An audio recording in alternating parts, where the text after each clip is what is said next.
In July 1797, British Admiral Horatio Nelson was struck by grape shot during an assault on Tenerife. The shattered right arm forced an immediate, brutal amputation. The physical loss of the limb was a single moment, but the ordeal lasted a lifetime. For decades, Nelson reported feeling the distinct presence of his missing hand, often gripped in severe, phantom agony. Nelson's experience matched observations made centuries earlier by 16th century French surgeon Ambroise Paré.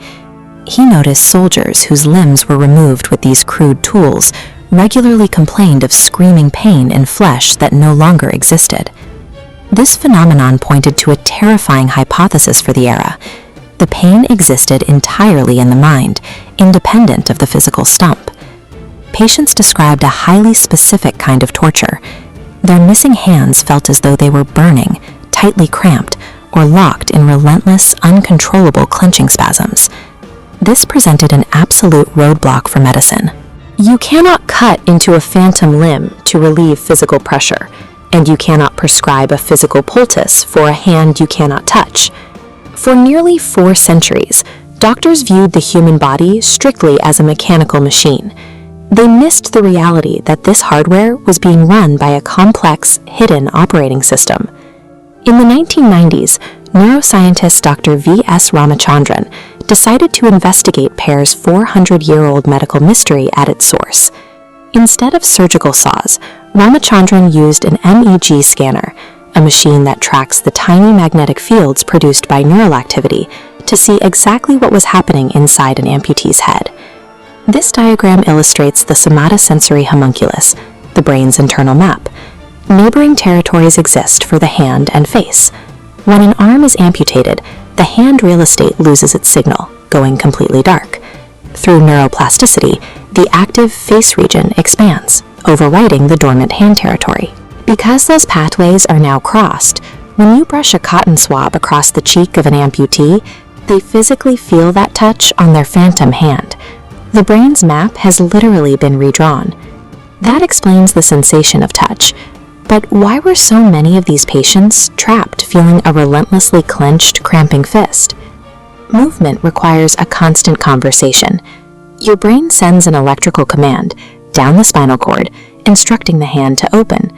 Take a look at this feedback loop. In a healthy limb, the eye sees the hand open, and the muscles provide spatial awareness, proprioception, confirming the action. But for an amputee, the motor command goes out, and absolutely zero sensory data comes back. The brain registers this severe mismatch as failure.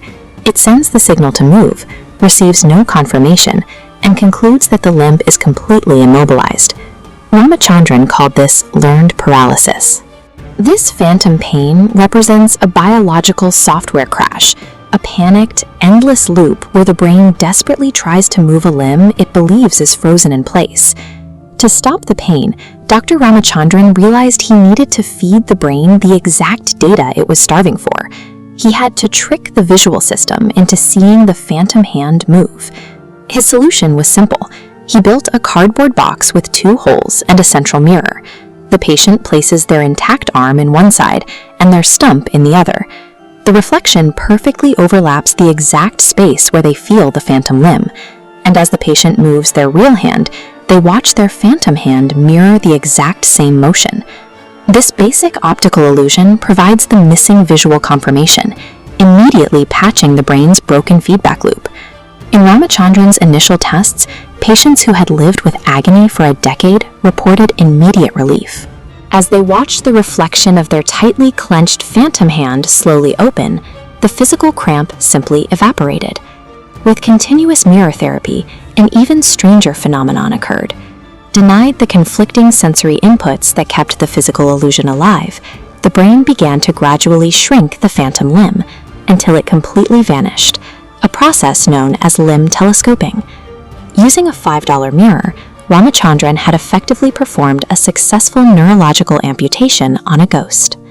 Nelson's phantom pain illustrates that our physical body exists as a malleable neurological construct. Deciphering that internal code meant finding the vulnerabilities where reality could be hacked.